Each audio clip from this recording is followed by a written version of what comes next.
Good morning, everyone. September 29th pre-market video. What's this about? Well, number one, people worried about the shutdown, the looming possible shutdown. And what do I think of that? I just don't think it matters. Over the years, I've seen they always work it out. And number two, you already have the debt ceiling worked out with that reconciliation package. So I just think it's going to be a non event. I think what matters in here are the technicals. So, what are we talking about? Well, in the strict interpretation, if you take that MACD 31016, which I've done a learning video on, you're oversold in an uptrend. And then you had a candle one higher than the candle previous. Now, this is the ES and the 24-hour, and you'll see it's higher. So on the one hand, strict interpretation, it's a buy signal. That's one side of the equation. Now, I know you know that at this time of year, those don't always work. So if you were in the buyback blackout, I'd say it's a layup. You're going straight up. Not sure. And I'll show you a couple of the things I'm looking at on the long side and a couple on the short side. So number one, I want you to see the NASDAQ on the right. As you see over here, and I can take off all the drawings if that's a little too much noise for you, and you'll see the MACD. Now, that's why systems aren't perfect, because maybe it hooks down. Look at the bottom right. Sure, it could hook down like it did right here. But just all things being equal, you had them turn up. So the key is, are there any world markets or indexes in the U.S. that look like they're going to fail? So I wanted to show you that. But first things first, I promised I'd show this every weekend. So the first thing I want to do is I'm going to show you this. This is the economic reports coming out. Now, I usually only do the threes, the most important. But I'm telling you right now, if I have room in here, which I do when I do it live, you want the twos also, because that has like the Waller and the Fed speak. So even though it doesn't really matter right now, I wanted you to see that. So you have Trump speaking at 1:15. You have all these FOMC people. Then this is where it gets interesting. So you got the ADP non-farm payroll on Wednesday, and that'll probably still come out. And you have the non-farm payrolls on Friday, but if they do shut down, that might not come out. So I'm not sure that's going to matter. I think right now it's technicals that matter. Now, how about earnings? Well, you go to the trusty Instagram, or you go to Earnings Whispers, where I actually have a licensing agreement with them. And you'll see it's not many. You had Carnival this morning, which looked like a non-event. You have Nike after the close on Tuesday, and that's about it that matters. Like I said, getting into October 14th is when you start getting the banks. So what else are we going to watch? Definitely the technicals. So here you go, and now I took non-Thinkorswim, and you see the oversold in an uptrend on the left. Then, like I said, link it with other indexes. As you see, oversold in an uptrend on the right in the NASDAQ. How about the other ones, the ones that have lagged? Well, go and look. Japan, doesn't matter. Not yet. That's the problem with the market. Everybody wants to time the top. You don't have enough of a topping formation. What's going to look like? It's going to look like when the moving averages start leveling off, especially the 50. That's this dotted line. You're not seeing that. So, and why not? Because the price is higher than 50 days ago. That's why tops are a process, because it's going to take a lot of topping for the price to be lower than 50 days ago. It takes time. So how about on the right? Are there any? How about the Dow? Not at all. How about the German market? Yeah.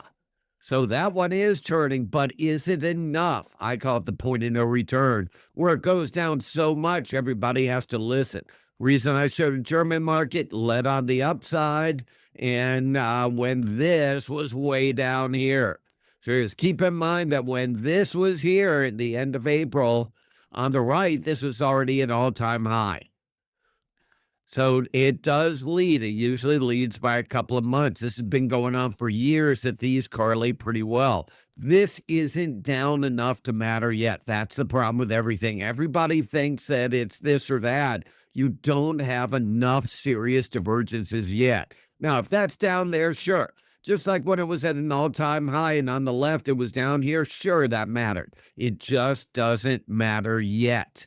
So just keep that in mind in there. So what are we going to watch? Number one, I think you watch the Russell.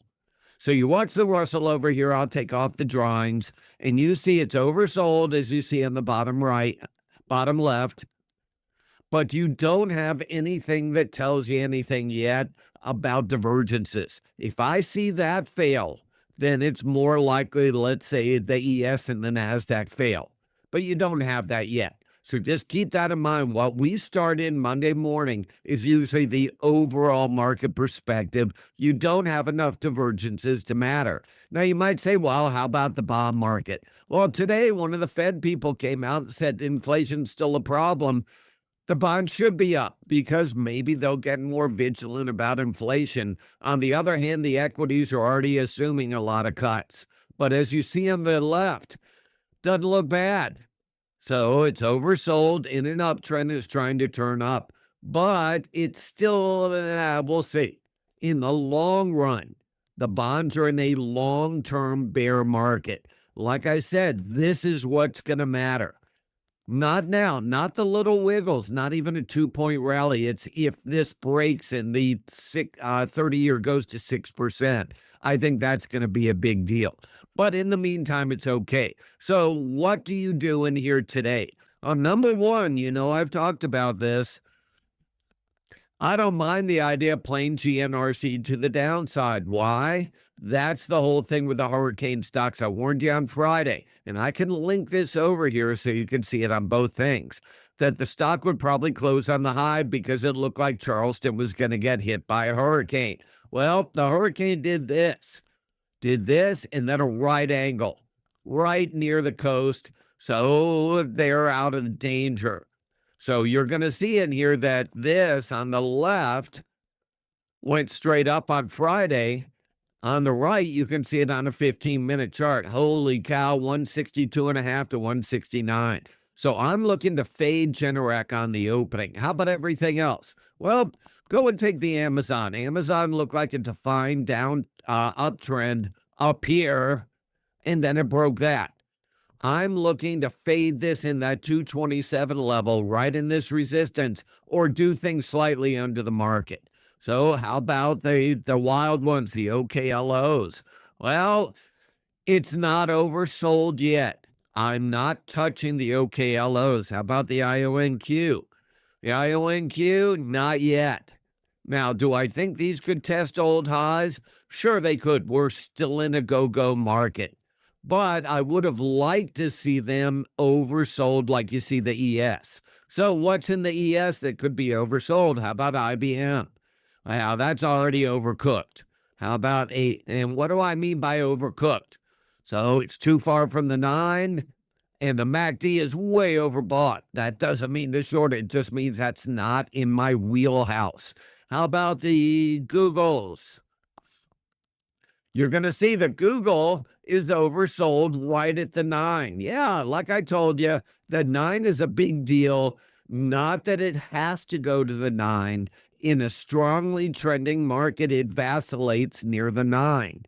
So if you buy it right here, when it's too far from the 9, you're probably going to lose money in calls. Now it looks okay. I have no problem looking at Google on the upside. In this type of environment, this time of year, I would play the bullish stocks like the Googles where the broken wing flies above the market. Then I'd take a GNRC and play broken wings under the market. And that's how we're going to play this week. I think the big deal is to watch the correlated indexes, the Russell, the German market, to see if they're oversold in an uptrend in the Russell holds, or if the DE Dow, the DAX in Germany, breaks down. Take care. Have a great one.